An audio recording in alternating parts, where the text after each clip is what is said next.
Yan.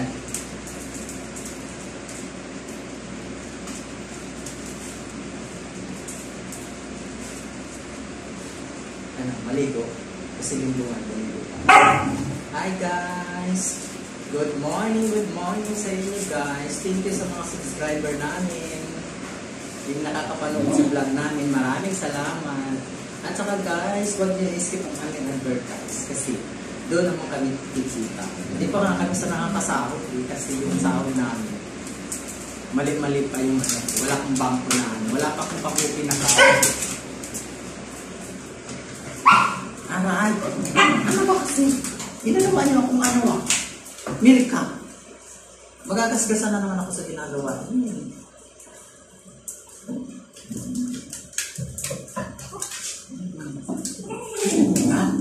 Matutulog. Ito yung napakalambing nito. Ito si Chanel. Napakalambing nito. Porbeda. Nagugas na ito ng pilipi eh. Nagugas ito ng pilipi mo dito. Nagugas ang pipi ko dito, mama. Nagugas ako ng gabi. Ayan guys, ito lang yung masaya ako sa araw-araw kasi nandito nakikita ko ito mga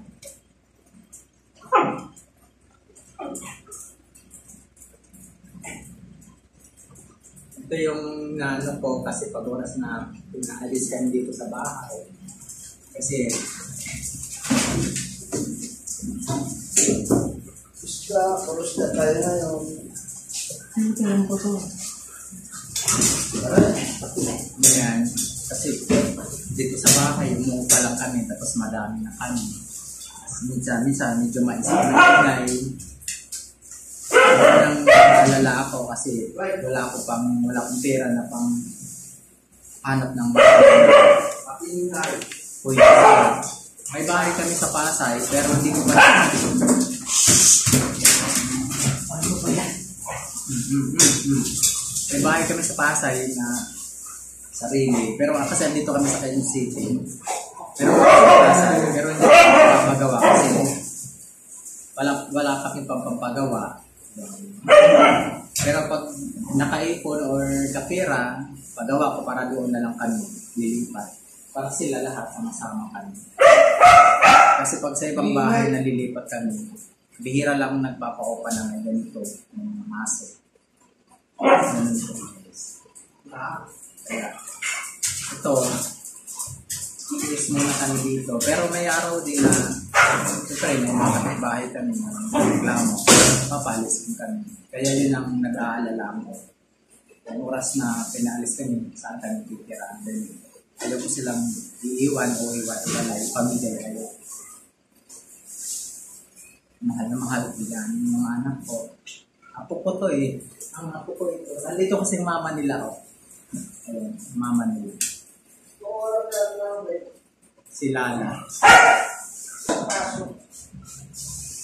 Welcome back to sa my YouTube channel. Ayan. Inayos ko kasi yung ulam ng mga ito. Sinalang ko. Ayun nga guys, yung nag-aalala ko. Dahil pag oras na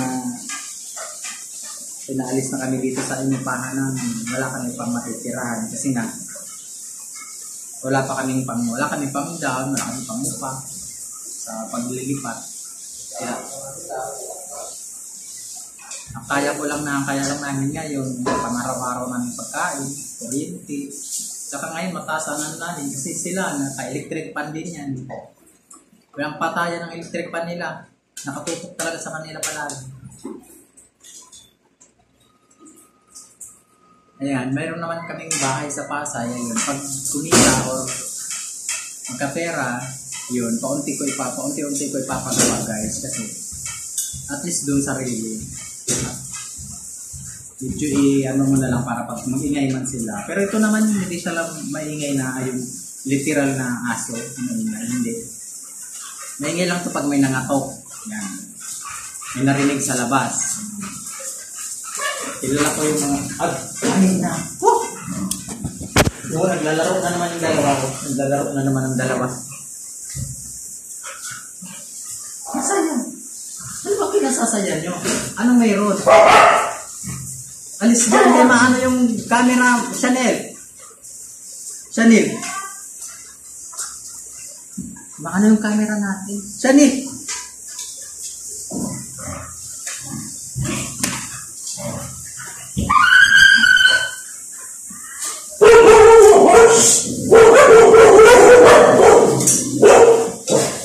Ingay. Bunganga. Hey. Bunganga. Bunganga. Bunganga mo. Bunganga.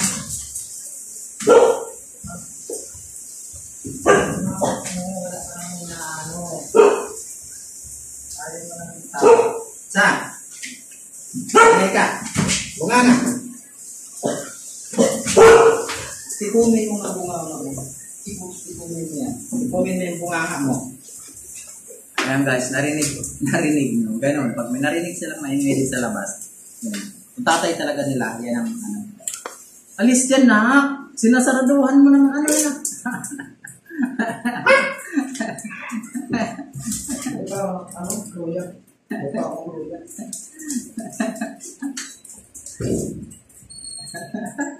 Sinasaraduhan yung camera. Ano ba yan? Pangit ito! Aray! Aray!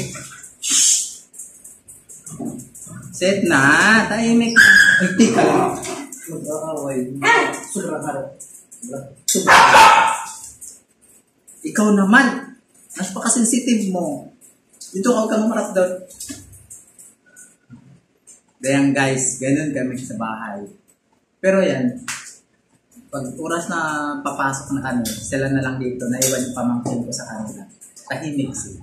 Tulog. Pagtapos ng kain, malinis na sila,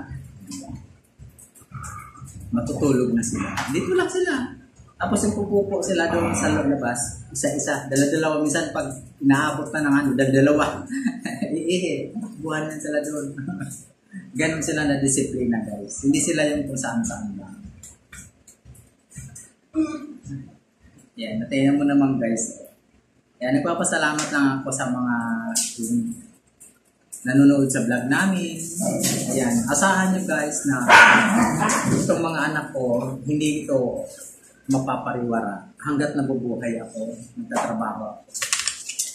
Tataguyod ko po sila. Mahal-mahal ko po. Kundi ang halos iyakan ko ito kasi may 3 akong anak na ako na nagsabay-sabay kundi halos hindi na kumain. Kaya, yun yung ng lesson sa akin ba, experience ko na naranasan na pag may ganito ka, tapos minahal mo. Pag oras na nagkasakit, hindi ka talaga, naiyak ako nung experience ko nung nakaraang buwan na 3 sila nagsabay-sabay. Eh, siyempre, kailangan ko pa-doktor, pa-bit. Imbis na yung pampadoktor ko sa kanila, pangkain na lang.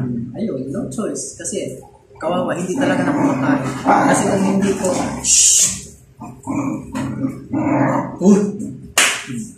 kasi kung hindi ko sila pinadoktor, pinadala sa bit, wala na. Kasi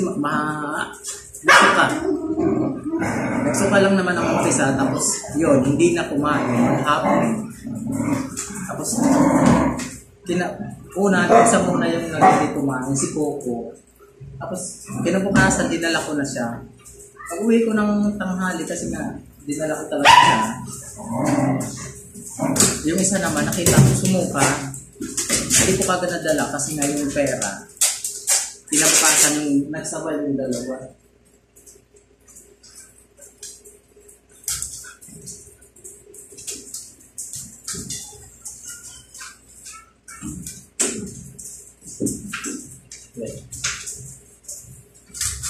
Ikaw kayo na yun, oh. Ano magbasuka? Sige, ito ka na yun.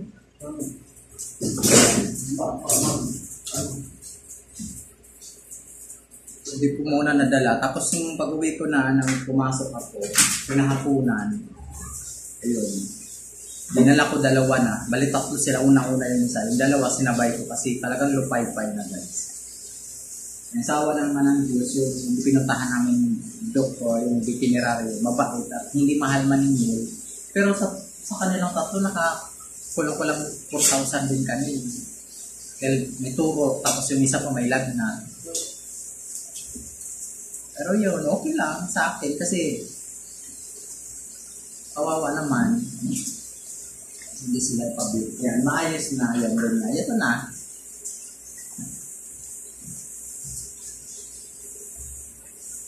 Ano na naman sila. Kaya ingat na lang sa mga kapag lalabas-pasok. Kasi minsan, di ba, may mga parbo. Yan. Buti na lang talaga. Tinto niyo pasalamat din ako na hindi kami pinabayaan doon. At saka, guys, sa araw-araw na yung pagkain, ayan, nahirap kasi marami sila yung pagkain ng budget nila. Pero, nararaos. Okay lang. Pagod. Tapos, kakain sila. Hindi ko lang kaya tilisin itong mga kapag walang kain. Minsan gipit kami sa isang araw. Wala pang pangkain. Naghahanap ako kung saan kami makakain. Kahit sila na lang ang makakain. Di ba rin ako? Ang bigat naman ang ate ko. Ayan, nararaos naman namin guys. Guys, tulungan niyo naman kami sa channel namin na tumaas para kahit pa paano. At yung mga AdSense namin, huwag niyo pong skip para po sa kikitain namin. Hindi pa kami nakapagsildo kasi yung yung bangko na dapat makakasahod na ako, yung bangko na ano po, hindi naman pwede. Kaya ayun, magkano rin ang open account sa BDO, 2,000. Kailangan ko pa pag-upunan, siyempre. Yan, hindi naman mawala yung sahod, pero andun, kailangan din siyempre para makabili naman sa mga to ng pagkain. Ng pagkain. Ayan, yun na lang yung ano ko, yung makaikon ako ng 2,000 kasi pang-open account ko sa BDO. Kompleto na yung requirements namin. Pag-open account na lang po. Ay, yung pang-open na lang. 2,000 na cash. Thank you guys. Thank you for watching.